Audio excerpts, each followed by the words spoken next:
When it comes to the beginning of civilization in Egypt, the Nile was everything. It was the giver and the sustainer of life.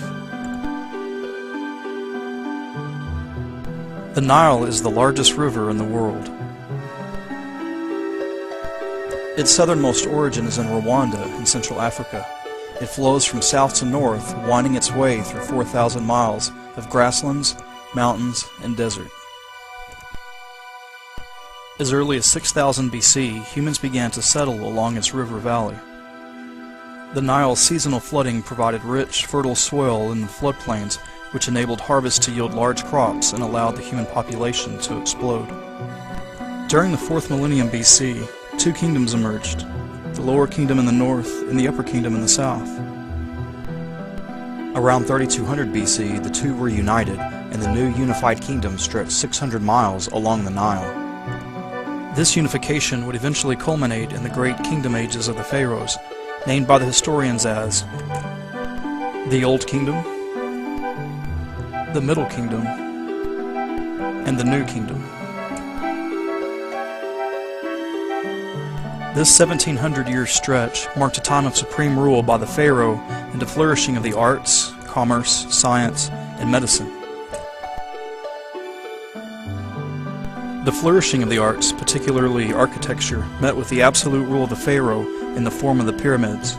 These pyramids are great burial tombs believed to help the pharaoh in achieving eternal life after death. The first of the pyramids we have knowledge of was built by Imhotep under the pharaoh Zoser, the first pharaoh of the Old Kingdom. His pyramid was constructed at Saqqara around 2800 BC.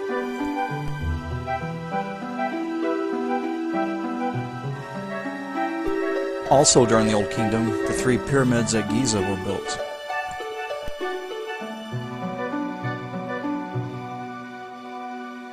The largest of the three, often referred to as the Great Pyramid, was built for the pharaoh Khufu around 2540 BC. It took 20 years to build, and after its completion it was the tallest building in the world for over 3,800 years.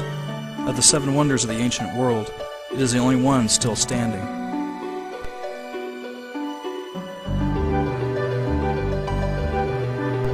It's in the New Kingdom, however, where we find some of ancient Egypt's most legendary pharaohs and its most remarkable temples.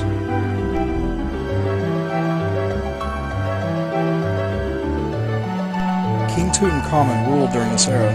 He is referred to as the Boy King because he ascended the throne at the age of 9 and would die only 10 years later. His tomb lies in the Valley of the Kings near Luxor and was never plundered like so many others. When his tomb was discovered in 1922, hundreds of artifacts were recovered along with his mummy, most notably his burial mask.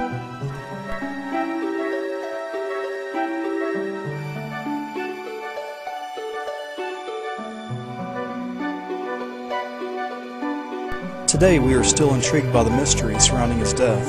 Only 19 when he died, the cause of death could not have been a natural one. The mummy of this boy king has been x-rayed several times since the 1960s, and he underwent a CT scan in 2005. Experts concluded that a break in his leg caused gangrene, from which he subsequently died.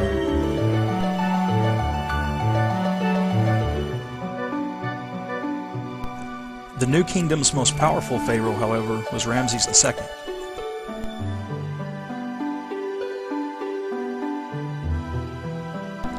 He ascended the throne in 1279 BC in his early 20s, and he ruled for 66 years.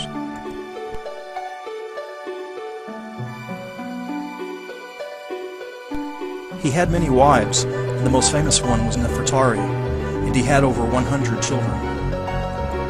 He waged military campaigns in modern-day Syria and Israel to the east, Nubia to the south, and Libya to the west. He was the pharaoh of the Old Testament during the exodus of Moses and his followers. The monuments built for him at Abu Simbel, Ramesseum, Luxor, and Karnak are a testament to his power.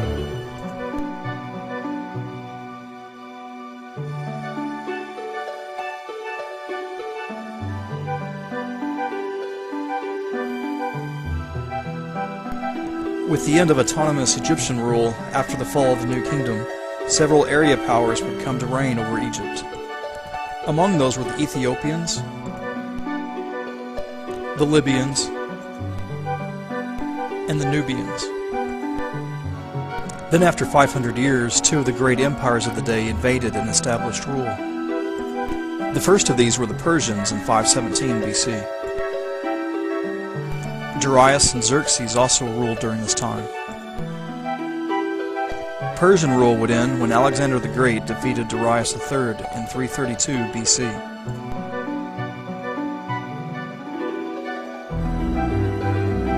Alexander the Great would install the Greek Ptolemies as the rulers of Egypt. The Ptolemies established the great Mediterranean city of Alexandria and made it their capital. The most famous Ptolemaic ruler was Cleopatra, the Queen of the Nile. Stories of love and intrigue surrounding her life and rule would become the stuff of literature. Cleopatra had affairs with Julius Caesar and then Mark Antony after Caesar's death. Shakespeare and Bernard Shaw both wrote plays concerning the love affair between Cleopatra and Caesar's friend Mark Antony. Egypt wouldn't come under Roman rule until after Mark Antony fought in a civil war against Caesar's nephew